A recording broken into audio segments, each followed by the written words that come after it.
میں نہیں سمجھا سکا، غور کیجئے گا، یعنی کوئی ایسا بھی ہے، یعنی کوئی ایسا ہے جس پہ آپ اشارہ کر سکیں، جہاں آپ کا ذہن جا سکے، اور ہو سکتا ہے کہ آپ کا ذہن جائے تو ابہام رہے گا، آپ نے غلط سوچا، آپ نے اشارہ کیا تو ابہام رہے گا کہ آپ نے غلط سوچا، ہم قرآن سے نہ پوچھ لیں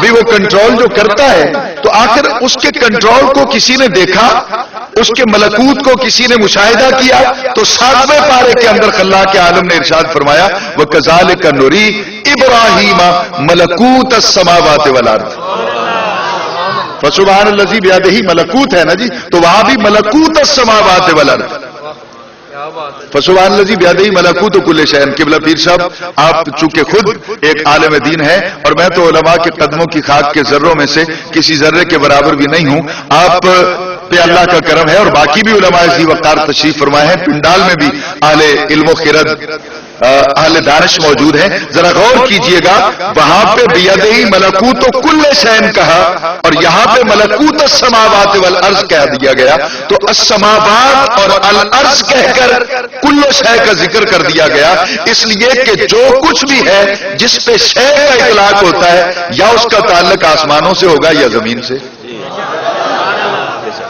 یا اس کا تعلق آسمانوں سے ہوگا یا اس کا تعلق زمین سے ہوگا، تو خلاق عالم کہتا ہے وَكَذَلِكَ نُرِي، اور اسی طرح ہم نے دکھا دیا ابراہیم علیہ السلام کو ملکوت السماوات والارض، اپنا ملکوت، اپنی کنٹرولنگ اتھارٹی، سماوات کے اندر بھی اور زمین کے اندر بھی۔ جب سماوات کہا گیا تو چاند، ستارے، سیارے، بروج، ہر چیز کا ذکر آ گیا، اس میں جنت کا بھی ذکر آ گیا، جنت کی آبشاروں کا ذکر بھی آ گیا، حور و غلمان کا بھی ذکر آ گیا، دوزخ کا بھی ذکر آیا، دوزخ کی وادیوں کا ذکر بھی آیا، یعنی جہاں جہاں بھی اس کی کنٹرولنگ اتھارٹی کام کر رہی ہے، وہاں وہاں ہر اس چیز کو اللہ تعالیٰ نے حضرت ابراہیم علیہ السلام کو مشاہدہ کروا دیا۔ حضرت ابراہیم علیہ السلام نے اس کا مشاہدہ کر لیا۔ اب یہ ہو سکتا ہے کہ ابراہیم علیہ السلام دعویٰ کریں تو میرے مخالفین کو حق پہنچتا ہے کہ وہ اس پہ ابہام پیدا کریں، وہ اس پہ آبجیکشن کریں کہ یہ جی انسان اس طرح دعویٰ کر سکتا ہے، تو خلاق عالم نے اپنے خلیل کو دعویٰ نہیں کرنے دیا، کہا وَكَذَلِكَ نُرِي، یہ نہیں کہا کہ وہ کہتا ہے میں نے دیکھا ہے، وہ کہتا ہے میں کہتا ہوں کہ میں نے دکھایا ہے۔ یہ الفاظ قرآن ہے نا، وَكَذَلِكَ نُرِي، یہ نہیں کہ ابراہیم علیہ السلام دعویٰ کریں کہ میں نے دیکھا ہے، آپ تو دعویٰ نہیں کرتے، آپ تو خاموش بیٹھے ہیں، خلاق عالم یہ دعویٰ کرتا ہے کہ میں نے دکھایا ہے۔ تو جب اللہ دعویٰ کرتا ہے تو اگر سب چیزوں کا کنٹرول نہیں دکھا سکتا تو علی کل شیء قدیر کیسا ہے؟ یا اس کی شان قدرت کا انکار کر دے، یا اس بات کو تسلیم کر کہ اس کائنات کا کوئی ذرہ ایسا نہ رہا جس کو حضرت ابراہیم علیہ السلام نے مشاہدہ نہ کر لیا۔ آپ کا یہ گاؤں ہے، اس گاؤں کا رقبہ ہے، اس کا ایک حدود اربہ ہے۔ میں اگر کسی وقت یہ کوشش کروں کہ آپ کے اس گاؤں کے جتنے بھی افراد ہیں ان ڈیٹیل میں ان کے سارے کوائف جمع کروں، میں دیکھوں کہ یہاں کس کس کاسٹ کے لوگ رہتے ہیں، ان کا نام کیا ہے، ان کی ولدیتیں کیا ہیں، پھر ان کا تعلیمی معیار کیا ہے، اور کس کس طبقے سے تعلق رکھتے ہیں، بزنس مین طبقہ کتنا ہے، لینڈ لارڈ لوگ کتنے ہیں، زراعت سے کتنے لوگ وابستہ ہیں، اور اپنا اسی طرح مزدور طبقہ جو ہے وہ کتنے لوگ ہیں۔ یعنی میں سارا بایو ڈیٹا اگر اکٹھا کروں اور اس کے بعد یہ دیکھوں کہ رقبہ کتنا ہے، کس کس کے نام ہے، کہیں اس کے اندر کوئی جھول تو نہیں ہے، تو کیا 1-2 گھنٹے میں یہ کام ہو جائے گا؟ بول تو دے، 4-5 گھنٹے میں، ایک دن میں۔ چلو میں قبلہ پیر طیب حسین شاہ صاحب کو اپنے ساتھ ملا لوں، کسی اور 2-4 ساتھیوں کی منت کر لوں، تو ہم 2-4 دن میں یہ سارا بایو ڈیٹا بنا لیں گے؟ نہیں بنا سکتے، صرف ایک گاؤں ہے اور وہ تو ملکوت السماوات والارض ہے، وہ تو تمام آسمانوں میں ملکوت ہے اور تمام زمینوں میں ملکوت ہے، تحت الثری سے عرش اولی تک، اسی طرح شرق سے غرب تک، شمال سے جنوب تک، یہ پورا جتنا بھی ہے وہ بایو ڈیٹا ان کے سامنے آنا ہے۔ انہوں نے یہ نہیں کہ صرف سرسری نظر سے دیکھنا ہے، خدا نے دکھانا ہے ان کو کہ یہ میں نے اس طرح بنایا، اس طرح پروان چڑھایا، آج کل اس طرح کنٹرول کرتا ہوں۔